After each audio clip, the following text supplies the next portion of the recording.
ओम नमो भगवते वासुदेवाय। ओम कृष्णाय नमः। साथियों, आज हम भगवत गीता अध्याय 2 श्लोक 40 की व्याख्या करेंगे।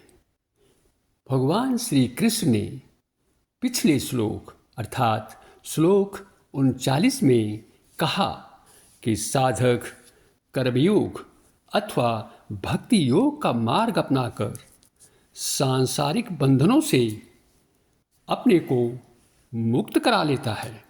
ऐसा कैसे होता है?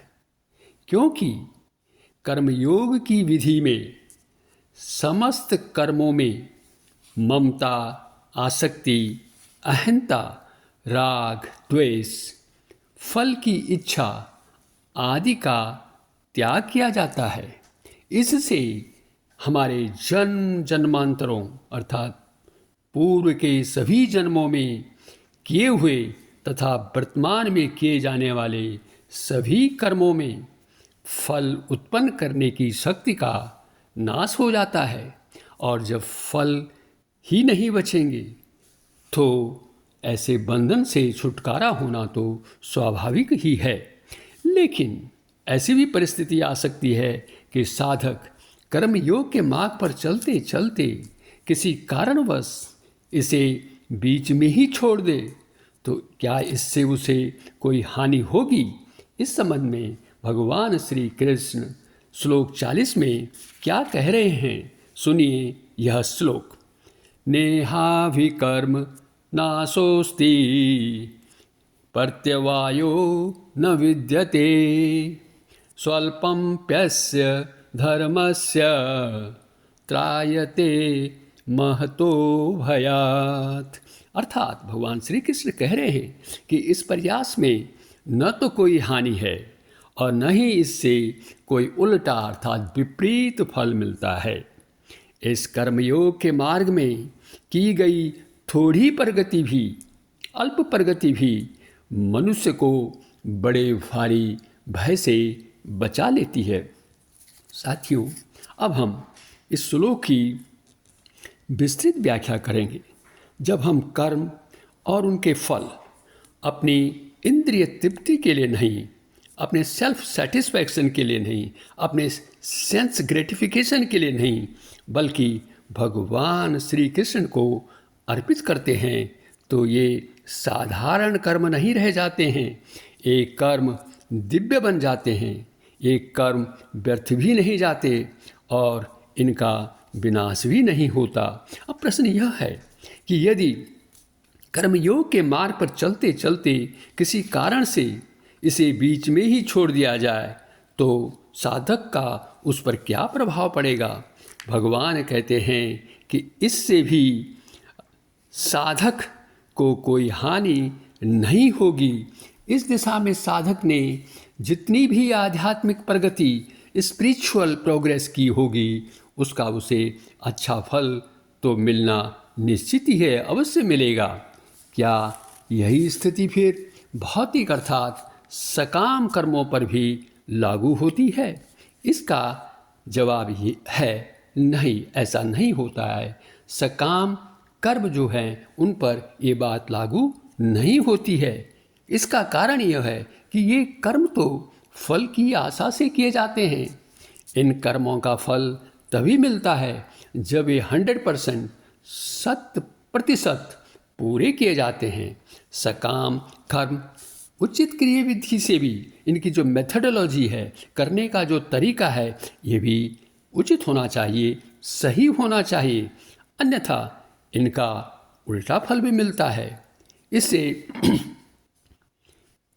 हम एक उदाहरण से भी समझ सकते हैं। जैसे पुत्र प्राप्ति के लिए कोई पुत्रेष्टि यज्ञ करना चाहता है तो उसे यह यज्ञ वेदों में वर्णित कर्मकांड की विधि और मंत्रोच्चारण से करना होगा। विधि और मंत्रोच्चारण में कोई भी त्रुटि रहने से उसका उल्टा फल मिलेगा। अर्थात इस मामले में पुत्र की प्राप्ति होना तो दूर रहा, उससे परिवार में कोई अप्रिय घटना भी हो सकती है। अतः प्रत्येक सकाम कर्म को उचित क्रियाविधि से करना होता है। लेकिन कर्मयोग के बारे में ऐसा नहीं होता, यह स्थिति नहीं है। कर्मयोग में कोई कर्म यदि अधूरा भी रह जाए तो उसका भी फल साधक को मिलता है। उदाहरण के तौर पर यदि कर्मयोग के मार्ग में कोई साधक अपना केवल 5% कर्म ही पूरा कर पाता है और फिर उसकी मृत्यु हो जाती है, तो अगली बार वह उस कर्म को 6% से ही प्रारंभ करेगा। अर्थात शरीर के नष्ट होने पर भी कर्मयोगी के कर्म नष्ट नहीं होते, जबकि सकाम कर्म नष्ट हो जाते हैं। साथियों, श्लोक की दूसरी पंक्ति में भगवान अर्जुन से कहते हैं कि कर्मयोग अथवा भक्ति योग में किया गया अल्प प्रयास भी महान भय से बचा लेता है। यह महान भय क्या है? यह भय मृत्यु है। सभी जीवों को मृत्यु से डर लगता है,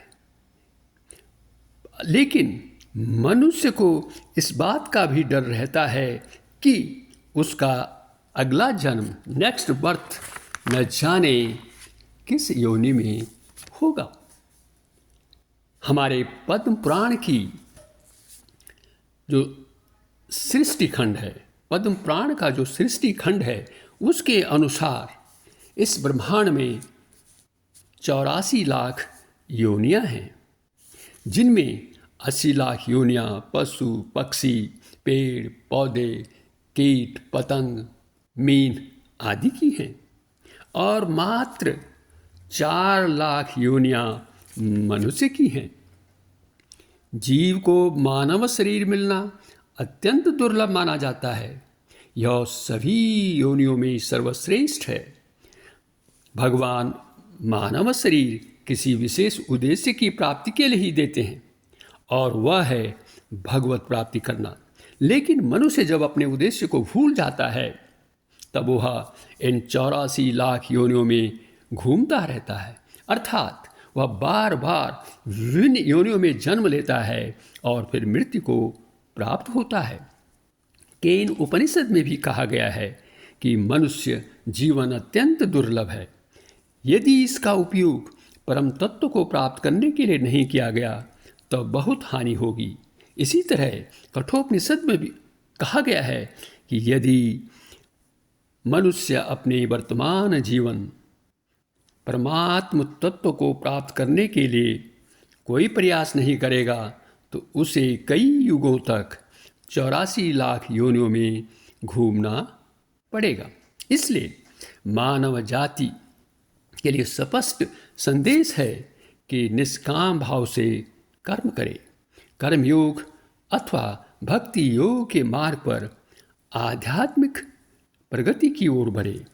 उससे यह तो सुनिश्चित हो ही जाएगा कि अगला जन्म भी मानव का ही मिलेगा, अगला जन्म भी मानव शरीर ही प्राप्त होगा और परिवार भी संस्कारवान वाला मिलेगा, जिसमें आध्यात्मिक प्रगति के लिए उचित परिवेश भी मनुष्य को प्राप्त होगा।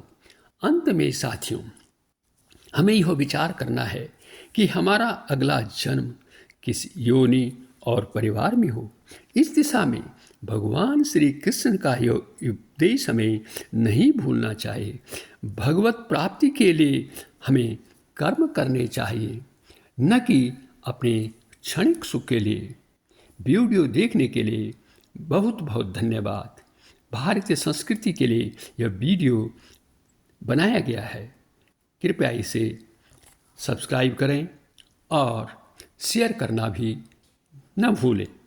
अंत में मैं यही कहना चाहूँगा कि अगले वीडियो में हम जानेंगे कि कर्म योग जो किया जाता है, जो कर्मयोगी होता है, उसकी बुद्धि की क्या क्या विशेषताएं होती हैं। इससे साथियों हम जानेंगे अगले वीडियो में। आपको बहुत बहुत धन्यवाद इस वीडियो को देखने के लिए।